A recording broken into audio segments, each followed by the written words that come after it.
अभी हम substitution versus elimination का बेसिक डिफरेंस और सिमिलरिटी हम देखेंगे।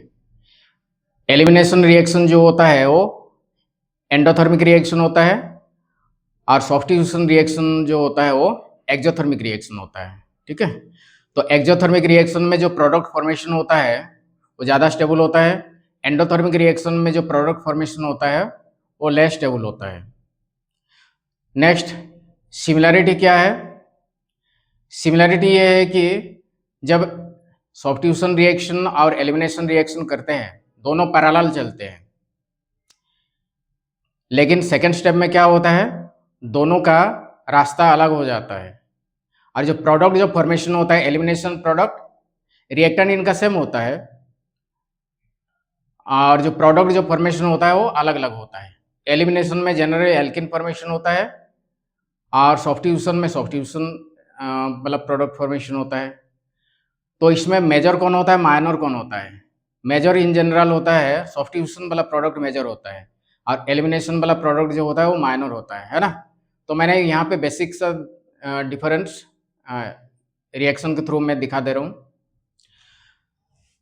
अब इसमें SN1 होगा या E1 होगा, SN2 होगा या E2 होगा, वो तो डिपेंड ये करता है रिएक्टेंट के ऊपर डिपेंड करता है। ठीक है, तो मान लो हम एक एल्कोहल लेते हैं एज ए रिएक्टेंट।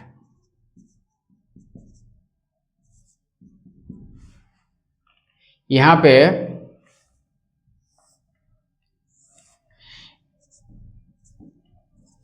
एक में हम टेम्परेचर देते हैं 443 केल्विन, दूसरे में हम टेम्परेचर देते हैं 413 केल्विन। तो यहाँ से जो प्रोडक्ट हमको मिलता है वो मिलता है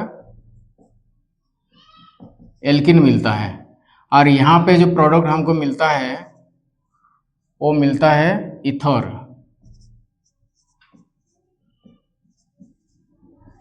ये हमारे हो जाता है एलिमिनेशन प्रोडक्ट। ठीक है, ये हमारे एलिमिनेशन प्रोडक्ट होता है और ये हमारे सब्स्टिट्यूशन प्रोडक्ट मिलता है।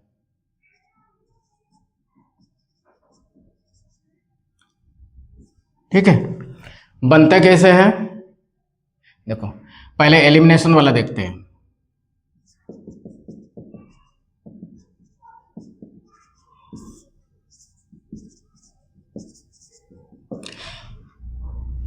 तो यहाँ पे हम एसिड, यहाँ पे हम एसिड लिए हैं, तो एसिड के प्रेजेंस में क्या होगा, प्रोटोनेशन होगा ना। ये H+ देता है तो यहाँ पे हमारा क्या हो जाएगा, प्रोटोनेशन हो जाएगा। प्रोटोनेशन होने के बाद यहाँ से वाटर निकल जाता है ना। तो वाटर हम जानते हैं कि गुड लिविंग ग्रुप होता है, तो हमारे ये कार्बोकेटायन बन गया।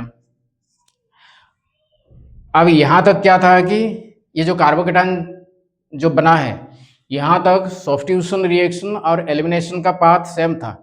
यहाँ से दोनों क्या हो जाते हैं, जो प्रोडक्ट जो नेक्स्ट स्टेप में बनता है वो अलग अलग हो जाता है।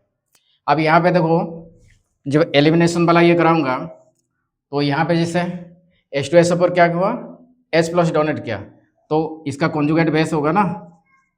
H2SO पर जब H+ डोनेट किया तो इसका कॉन्जुगेट बेस HSO4 माइनस बनेगा।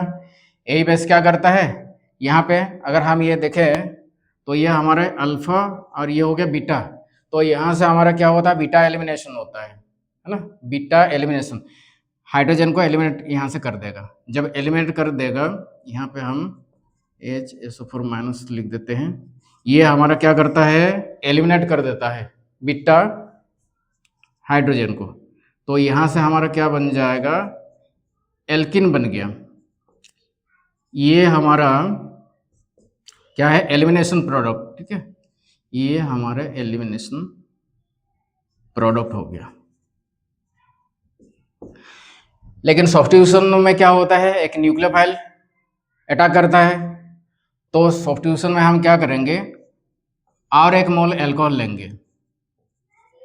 ठीक है, तो ये हमारा क्या है, एल्कोहल जो न्यूक्लियोफाइल के फॉर्म में इसको अटैक करेगा, इसको अटैक करने के बाद हमारा बनेगा CH3 CH2OH।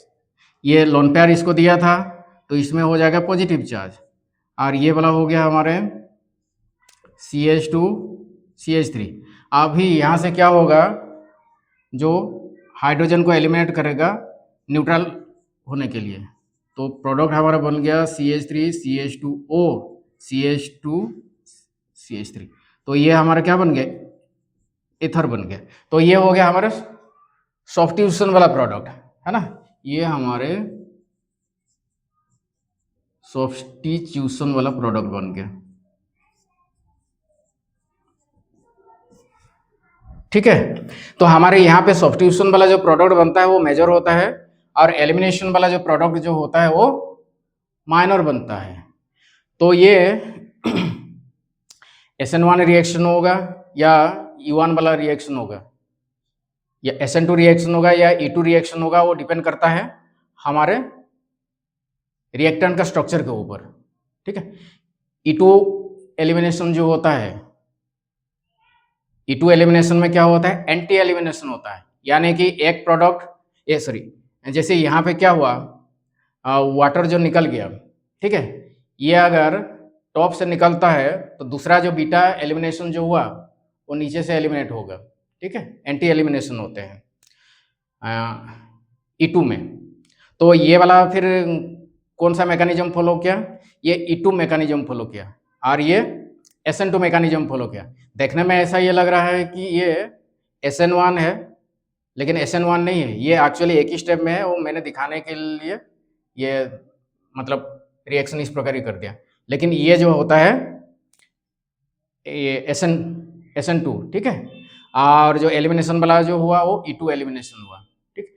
अगर SN1 होता तो ये वाला क्या होता, 3 डिग्री होता, ठीक है। उसी प्रकार के अगर E1 होता तो ये भी 3 डिग्री होना चाहिए। तो हमने यहाँ पे देखा कि टेम्परेचर अगर ज़्यादा है तो ये एलिमिनेशन रिएक्शन हो रहा है, और एलिमिनेशन रिएक्शन में क्या होता है, प्रोडक्ट जो बनता है वो छोटा प्रोडक्ट बन रहा है, क्योंकि एक प्रोडक्ट जब क्या होता है हट जाएगा तो एक रिएक्टेंट से एक चीज अगर हट जाता है तो प्रोडक्ट तो बनेगा ही छोटा, ठीक है। उसी प्रकार की सॉफ्टिट्यूशन में अगर हम देखते हैं तो सॉफ्टिट्यूशन में क्या हो रहा है, एक न्यूक्लियोफाइल ऐड हो रहा है, तो उसका प्रोडक्ट तो मेजर प्रोडक्ट बनेगा ही। तो इसीलिए एलिमिनेशन और सॉफ्टिट्यूशन रिएक्शन क्या होते हैं कि पहला जो स्टेप जो होता है वो पैरेलल चलते हैं, और दूसरा अगर हम देखें तो टेम्परेचर डिफरेंस होता है, जो एलिमिनेशन के लिए टेम्परेचर ज़्यादा देना पड़ता है, एंडोथर्मिक रिएक्शन होता है, और सॉफ्टिट्यूशन के लिए एक्सोथर्मिक रिएक्शन होता है। तो टेम्परेचर की यहाँ भी दिख रहा है कि टेम्परेचर कम देना पड़ रहा है ना। तो इसी प्रकार के पैरेलल चलते हैं ये एलिमिनेशन रिएक्शन और सॉफ्टिट्यूशन रिएक्शन।